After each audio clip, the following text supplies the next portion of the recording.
Joined now by former Vancouver Canucks TSN hockey analyst, Mr. Frank Corrado. How we doing, Frank?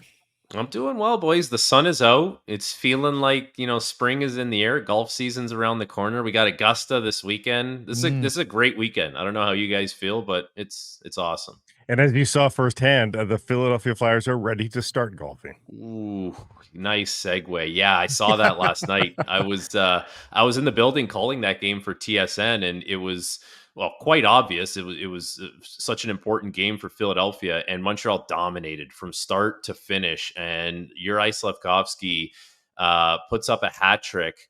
Like, I haven't been to the Bell Center a ton, admittedly. Like, I've been there a lot this year, but that was the loudest I've seen it since I've been broadcasting. Like, the ovation that they gave him afterwards, the post game interview, the fans were awesome. It was really cool to see, and good for that guy because like he's put in a lot of work, and he obviously really loves the game, and you can really tell.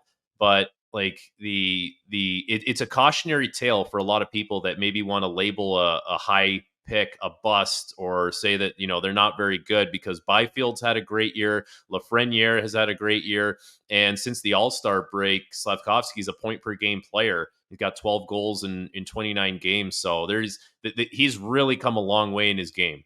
Next year's Vasily Podkolzin's turn. I was going to say, now do Kappo Kakko with Billy Podkolzin. I was okay. One thing on the Kappo Kakko, I was talking to someone about that. Like, the offense isn't there for him, but it is weird because in a way, don't you think he kind of like fits a little bit of a niche for the Rangers? I know it's not like sexy, it's not offensive, but he just fills a little bit of a role for them on a good team. At least there's something there. Well, look, if they've got a very good team, if they go on to win a Stanley Cup, I don't think anyone will shed a tear that a number 2 overall pick wasn't exactly a big offensive contributor.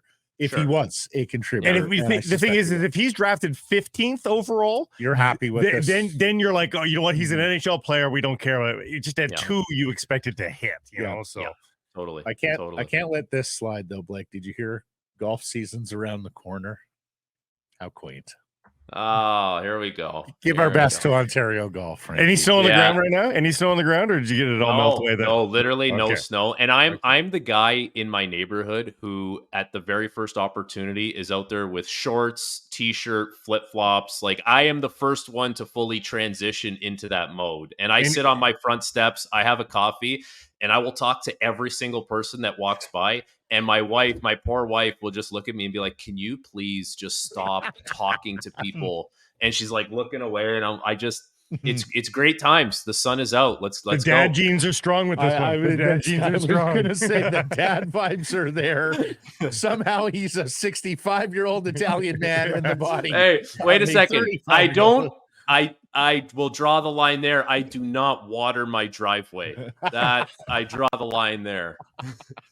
Well, as our good friend Giulio Caravata used to say, when you start to use your hockey sticks as tomato steaks and start to take your son's footballs and turn them into shoes, garden shoes, you have hit full Italian dad. Yeah.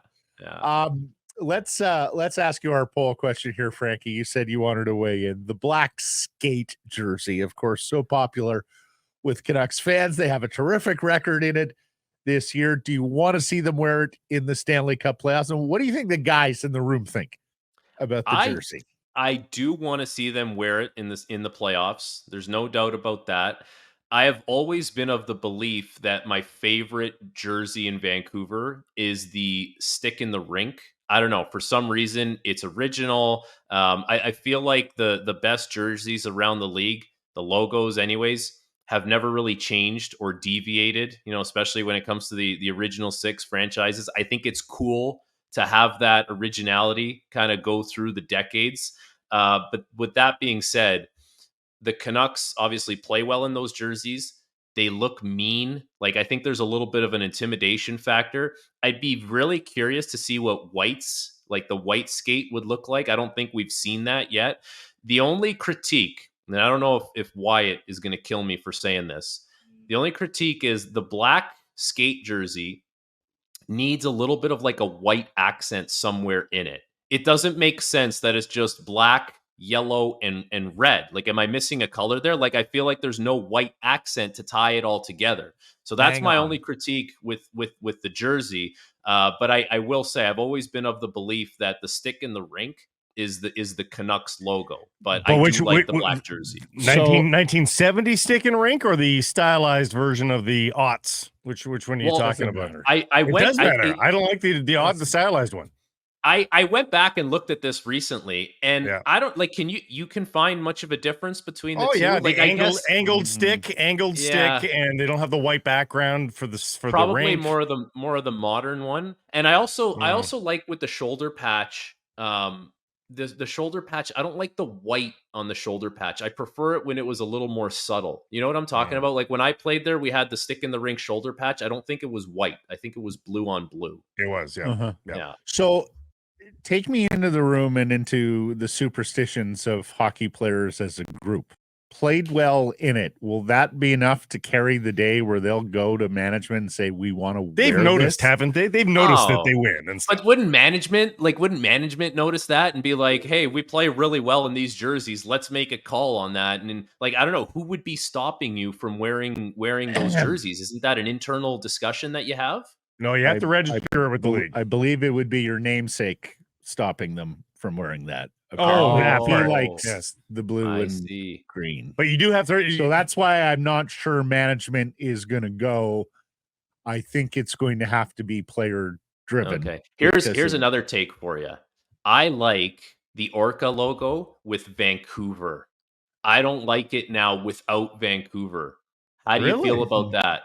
A lot of people thought it looked collegiate. So, A lot of people thought it looked too collegiate with the Vancouver. And then it was just a postcard because the Olympics were coming and people wanted to advertise the city and all that sort of stuff. So, Frank, to me, my favorite Canucks logo is the Orca.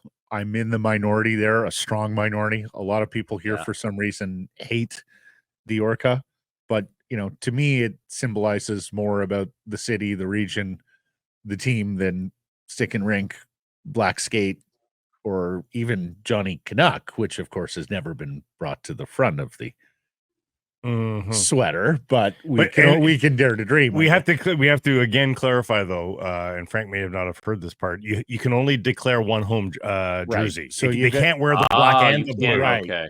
They can't go back and forth. You have to choose. So they have to choose one or the other at the outset of the. I have a feeling it's just gonna be the Orca. Yeah. For simplicity's sake, it's going to be the Orca, but it's so weird. Can you think of another team that has so many logos, but not one like specific logo? They're the only team that's like that. It has been something that has been debated far and wide in this community. That they change so often. Of course, we haven't even mentioned Flying V. They took the bold step of Flying V, right? There's another one.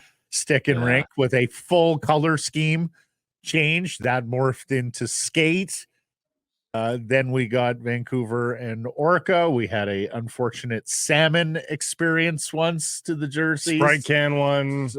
See, I didn't mind the Sprite can. I wasn't a fan of the Sprite can. There's one thing I think the Canucks Nation can probably agree on is that the Millionaires jersey is never going to appear again. I think that one's going. Well, there is some unfortunate history with that one and Tortorella and Bobby Lou, so I don't think so. Canucks goaltending. Have you seen what Silovs has done here? What do you think? How can you miss it? Yeah. What do you think? Him to Smith going forward. Who's your backup? Well, I mean, this is the thing now. Like you have guys that you think this is going to be my guy, and there's a sample size and you look back at history, all that kind of stuff. But when you get into a situation like this where you need to get some wins, you got to go with the hot hand. And it didn't stop the Florida Panthers last year from playing Alex Lyon in really important games and getting them into the playoffs. Now it's a very different situation in Vancouver because they're obviously going to be in the playoffs.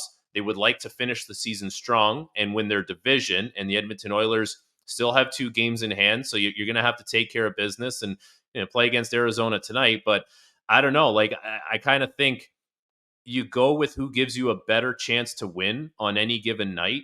And if players' feelings get hurt along the way, it's like the old saying in baseball, like if you don't like it, pitch better. Like it is a business, and these wins are very important regardless of where you're at in the standings. And Silovs has been really good. And I think it sends the wrong message if, you have players who play in the minors and come up and do well and you don't reward them. Like that, to me, that just sends the wrong message. There always needs to be this hope that if you do the grind and you come up the ranks and you take care of your end of business, that you will get rewarded for that. And I think that should be the case for Silovs, because he's played really well. And the truth of the matter is they, dismiss not under contract. Like, you want to be classy, but you don't owe it to him. You don't have to preserve the relationship going forward. I agree. Whoever gives you the chance to win that night in your gut, you go with that guy. And I think the other thing, you take a look at like goaltender progressions. I think a lot of times you get in a situation with an organization where you have your number one and you have almost this stopgap guy in between the number one and any one of your prospects, goaltending prospects that are coming up. And that guy is not meant to be a permanent guy, a permanent fixture within your organization. He's meant to kind of buffer the transitional period for whoever's going to come up from the minors. And in the past, there's been goaltenders like DiPietro has been in Vancouver, and now it's Silovs. And it's like, those are the guys that are supposed to take the step. And at some point, that job should be there for them to take. It shouldn't be this, this hurdle that they can never overcome, because you never have anyone knocking on the door. Demko did it to Markstrom, and I'm not saying Silovs is going to do it to Demko, but like, he wants to make the jump to be a full-time NHL goaltender, be a backup on a permanent basis. Like, you have to give him that opportunity. And, a guy like Casey DeSmith is not meant to be there permanently as that backup. He's just meant to be a stopgap guy for the time being. Yeah, and the fact of the matter is Casey DeSmith did the job they asked him to do as backup goaltender, playing sporadically. When he got into a position where he had to carry the starter's load, he did fine off the start. Then when we got to game 7 of 8 or 8 of 9, that's when the cracks in the armor started showing. And if at that point Silovs can come in and be better, as he has been, that's almost the best of all worlds. So we'll see how they handle it down the stretch here. And what do you feel like Demko, if he gets 2 games in, is that good enough for you, Frank? And how would you feel about dropping him into the Oilers game on Saturday? I would feel a month? I want to get him in the net. And I think goaltenders, it might be a little bit different than players. Like, I think with players, there's a certain cadence and timing that you need to kind of get yourself up to speed with. Like, the game moves on whether you like it or not, and you need to find a way to get up to speed. And I think at this point, if a player is missing a couple games here and there, it's not the end of the world. That's more, in the guts of the regular season.